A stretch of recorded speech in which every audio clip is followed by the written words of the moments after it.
ఈరోజు జరిగిన టాస్క్లో ఆర్మీ పవన్ బాగా ఆడా, కల్కి బాగా ఆడిందా? ఆర్మీ పవన్ అంటే అతను ఆల్రెడీ అక్కడ అన్ని స్ట్రెంత్లు అంటే చేసి ఉంటాడు కాబట్టి అతను ఆడాడు. కానీ అతని దగ్గర నాకు ఒక్కటి నచ్చలేదు.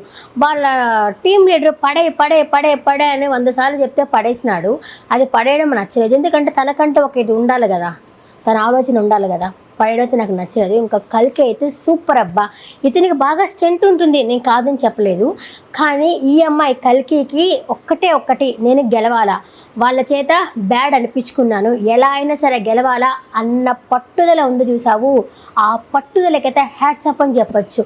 ఎందుకంటే మొన్న కూడా నువ్వు అతను వాదిస్తున్నాడు కదా, ఎవరు మర్యాద మనీష్ వాదిస్తున్నప్పుడు ఏ సమాధానం చెప్పలేకపోయింది. నువ్వు ఆలోచించావు, నువ్వు ఫోన్ చేయడం వచ్చేసి చెప్పేసే వచ్చావు, ఇలాంటివి చెప్పినా కూడా ఆయనకే సమాధానం చెప్పడం కానీ అది నిజము అన్నట్టు పక్కన వాళ్ళకి కూడా అనిపించేటట్టు చేసింది. నాకు కూడా అమ్మాయి అయితే అంతగా ఏమీ నచ్చలేదు. ఏంటబ్బా ఈ అమ్మాయి వాదించకుండా కామ్గా ఉంది, ఒకవేళ ఇంట్లో ఏమైనా చెప్పొచ్చిందా, నేను డబ్బులు అడగచ్చు, ఇంకేమైనా అడగచ్చు అని చెప్పొచ్చిందా అని అనుకున్నాను. కానీ ఇప్పుడు మాత్రము ఆర్మీ మ్యాన్తో సమానంగా ఇచ్చి పడేసింది చూసావా, సూపర్ ఆడింది.